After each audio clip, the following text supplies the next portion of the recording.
हम सभी सुनते आए हैं कि जो वीर होता है, साहसी होता है, शौर्यवान होता है, उसके समक्ष सारा संसार झुकता है। वीर भोग्य वसुंधर। परंतु वीरता है क्या? शौर्य क्या है? साहस क्या है? साहस युद्ध नहीं, वीरता विजय नहीं, शौर्य कभी ना गिरना नहीं। साहस किसी चुनौती के समक्ष खड़े होने का भाव है, तो वीरता उस चुनौती को उत्तर देने के लिए पूर्ण परिश्रम लगा देना है। और शौर्य का अर्थ है गिरकर फिर से उठने का साहस रखना, बार बार प्रहार करके वीरता दिखाना, निरंतर प्रयास करते रहना, निरंतर परिश्रम करते रहना। इसलिए विजयी होने से अधिक महत्वपूर्ण है शौर्यवान होना, क्योंकि जो शौर्यवान है उसे विजय मिलना निश्चित है। 7 दिन बाद। लगता है उस साधु का श्राप मुझे लग गया है।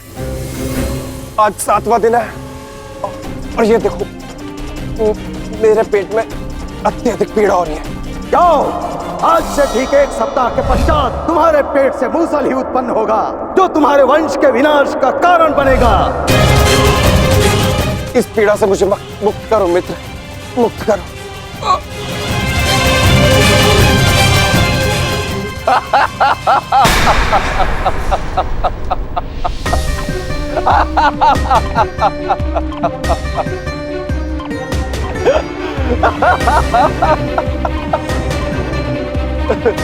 तुम कितने बड़े मूर्ख हो मित्र। कुछ नहीं हुआ है मुझे, सही हूं मैं। कहा था ना मैं, वो साधु एकदम पाखंडी है।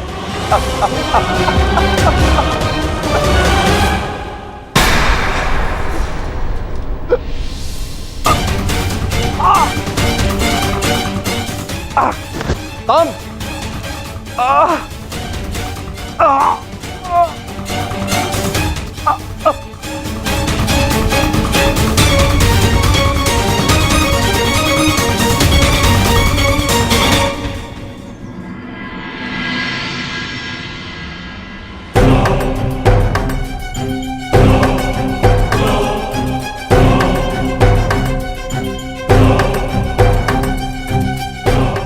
बड़ी विचित्र घटना घटी है वासुदेव। कुमार साम के शल्य चिकित्सा के पश्चात उनके पेट से ये मूसल निकला है।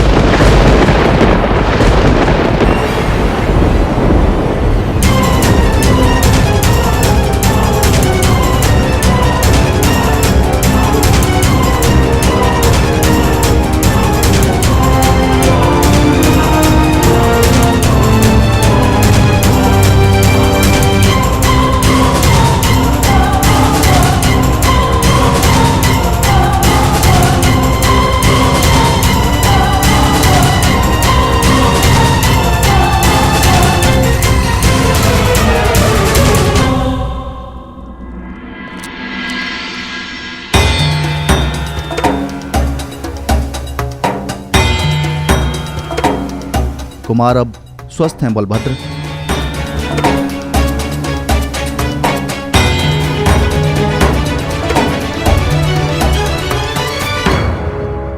देख लिया, ये उस श्राप का नहीं, ये तुम्हारे अहंकार और तुम्हारे मदिरापान का फल है। ये श्राप तो केवल एक निमित्ता है। तुम्हारे कर्मों के कारण यदुवंश का नाश जन्म ले चुका है। यदि मदिरा के मद में तुमने एक महात्मा का अपमान ना किया होता तो आज तुम्हारी यह दशा ना होती।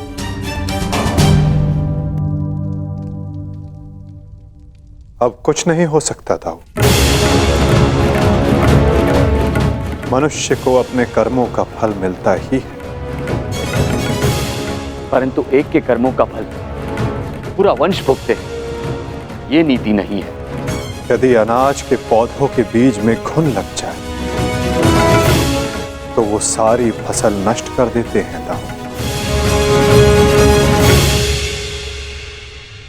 नहीं कान्हा, मैं सांप की मूर्खता का फल समस्त द्वारका को नहीं भुगतने दूंगा।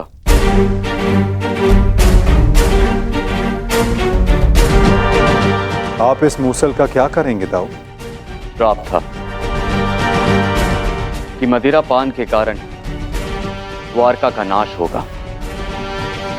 मैं आज ये घोषणा करता हूं कि समस्त द्वारका में किसी भी प्रकार का मद्य का उत्पादन, सेवन या बिक्री वर्जित है।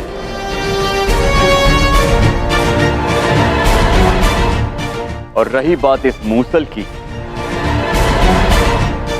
तो इसका उपाय है मेरे पास।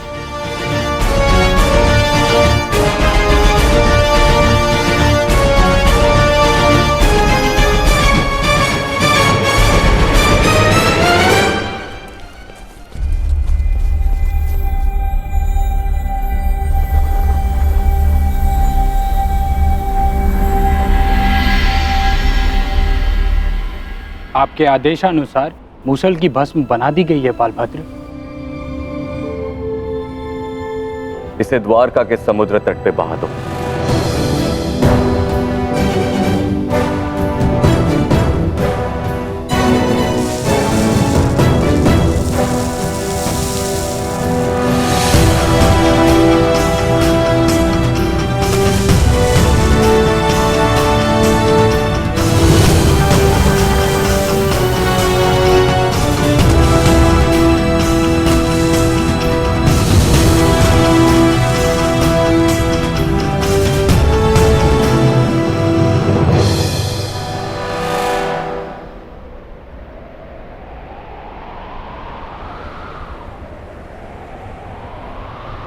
दाऊ, हमारे कर्म ही हमारी नियति निर्धारित करते हैं। केवल साम के कर्म ही नहीं, कुछ श्राप हैं। मैं तुम्हें श्राप देती हूँ कि जिस प्रकार तुमने मेरे कुल का अंत किया है, उसी प्रकार तुम्हारे कुल का अंत भी होगा। और कुछ पाप भी जो द्वारिका की नियति बनाएंगे। चक्रवात से घर के धराशायी होने का भय हमेशा रहता है कृष्णा। इसका अर्थ ये नहीं कि मनुष्य अपने घर की नींव सुदृढ़ ना करे।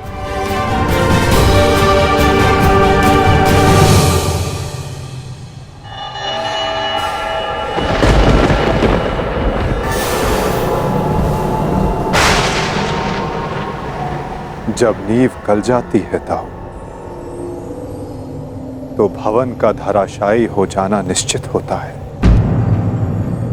द्वारका का अंत समीप है।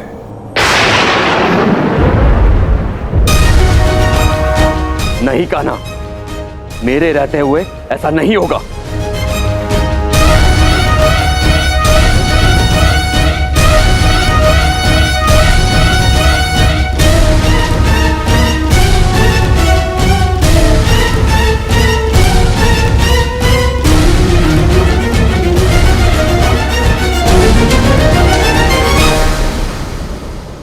समय किसी की नहीं सुनता और ना ही श्राप आपकी सुनेगा दाऊ। यदा यदा नियति ने जो चुना है हमारे लिए, ग्लानि हमें वो भुगतना ही होगा।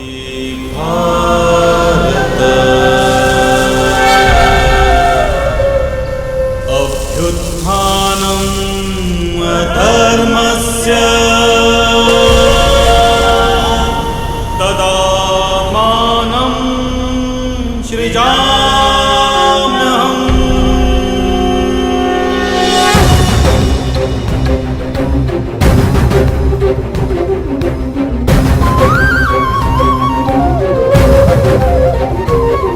हर एक सरकंडे में एक आहुति छिपी है दाऊ। किसी की मृत्यु तो किसी की मुक्ति।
मेरा स्वप्न है कि हस्तिनापुर में एक गुरुकुल हो, जहां पर बालकों की भांति बालिकाएं भी युद्ध शिक्षा में पारंगत हों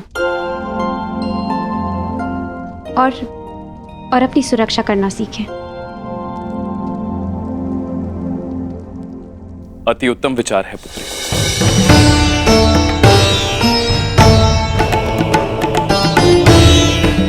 प्रणिपात, प्रणिपात, प्रणिपात।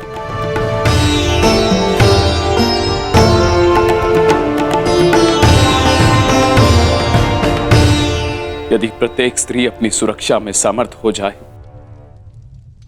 तो कोई भी पुरुष उस पर अत्याचार नहीं कर पाएगा। यदि वो अबला से सबला बन जाए तो ना ही कोई चीरहरण होगा और ना ही कोई महाभारत होगी।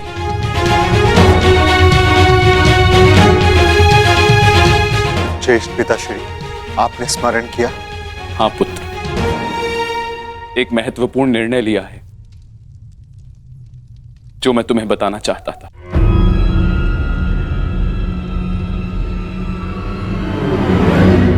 गांधारी,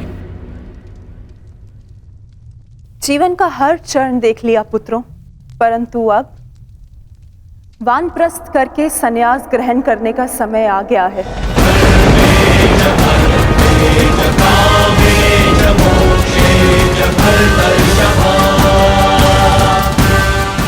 हाँ पुत्र, युधिष्ठिर जीजी और मुझे विदा लेने की आज्ञा है।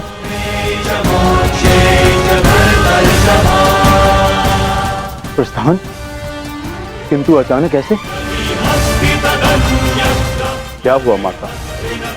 कोई समस्या हुई है या हमसे कोई भूल हुई है जिससे आपको कष्ट पहुंचा है? नहीं पुत्रों, तुमने और द्रौपदी ने अपना कर्तव्य कुशलता से पूर्ण किया है और अब हमने निर्णय लिया है कि हम तीनों वानप्रस्थ के लिए प्रस्थान करें।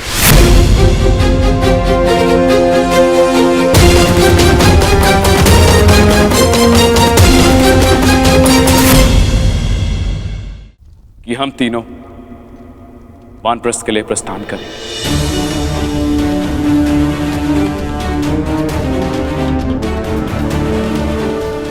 पुत्र का मोह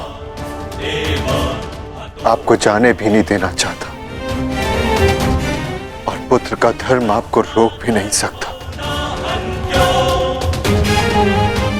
आप सबके तप संचय को रोकना भी पाप होगा।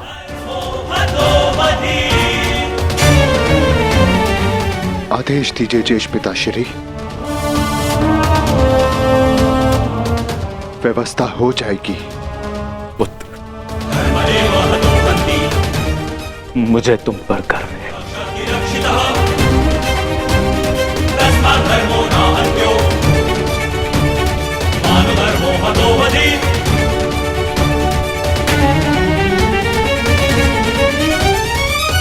परंतु हम आपको ऐसे नहीं जाने दे सकते। आप सभी के साथ हमें भी एक उत्सव मनाने का सौभाग्य तो मिलना चाहिए ना। ठीक है, जैसा तुम सबको ठीक लगे पुत्रों। तो ठीक है, तो मैं इस उत्सव की तैयारियां प्रारंभ करती हूँ और सभी परिजनों को निमंत्रण भिजवाती हूँ। सर्वप्रथम माधव को।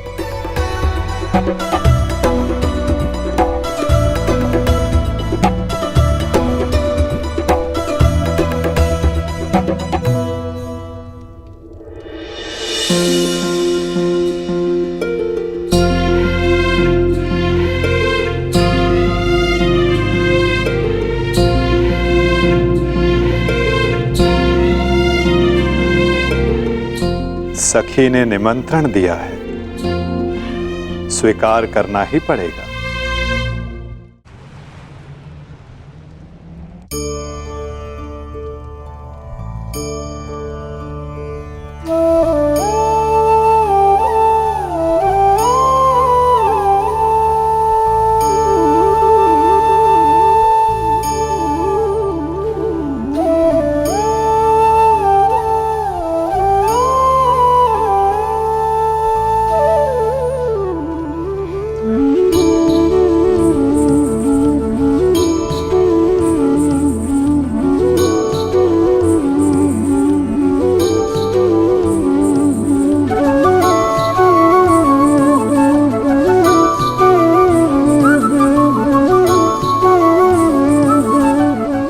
माधव, आप सदैव हम सबके साथ हमारे दुख में उपस्थित रहे, परंतु आज सुख के समय पर आपके आगमन ने हम सबके आनंद को दुगना कर दिया। मेरी सखी मुझे निमंत्रण दे और मैं न आऊं?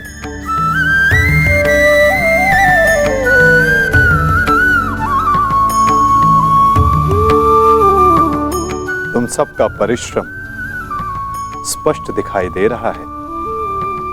जब प्रेरणा देने वाला शुभ हो तो परिश्रम का फल भी शुभ ही होता है माधव। आइए माधव, अपना स्थान ग्रहण करें।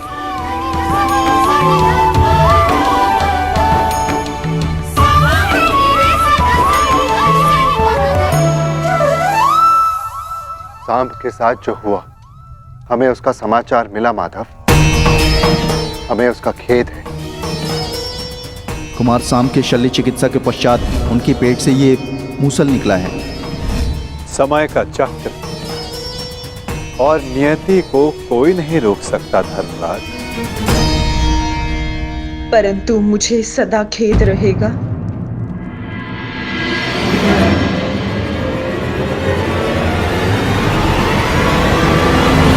ये नियति मेरे ही श्राप के कारण आई है वासुदेव।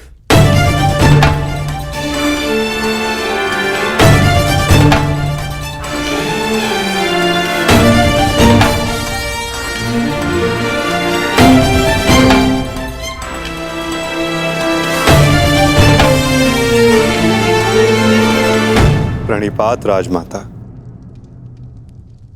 संतोष मिला कि मेरी भूल के पश्चात भी आपका यहाँ आगमन हुआ वासुदेव। नहीं राजमाता, मैं आया क्योंकि मेरा यहाँ उपस्थित होना आवश्यक था। मुझे क्षमा कर दीजिए वासुदेव। बीते समय पर शोक मनाने से कोई लाभ नहीं। आनंदमय तो ये है कि हम सभी आने वाले नए भविष्य का स्वागत करें। कैसा भविष्य माधव? बधाई हो सम्राट, महारानी वृषाली ने पुत्र को जन्म दिया है।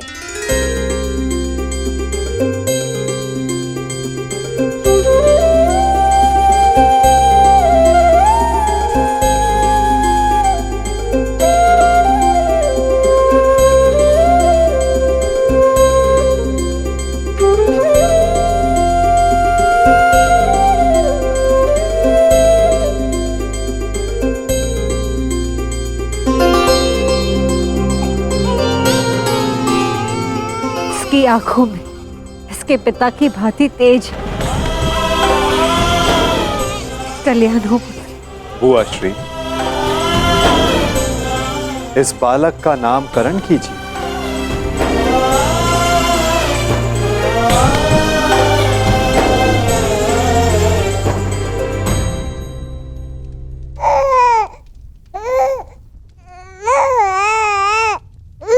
नहीं माधव, ये कार्य आपका है।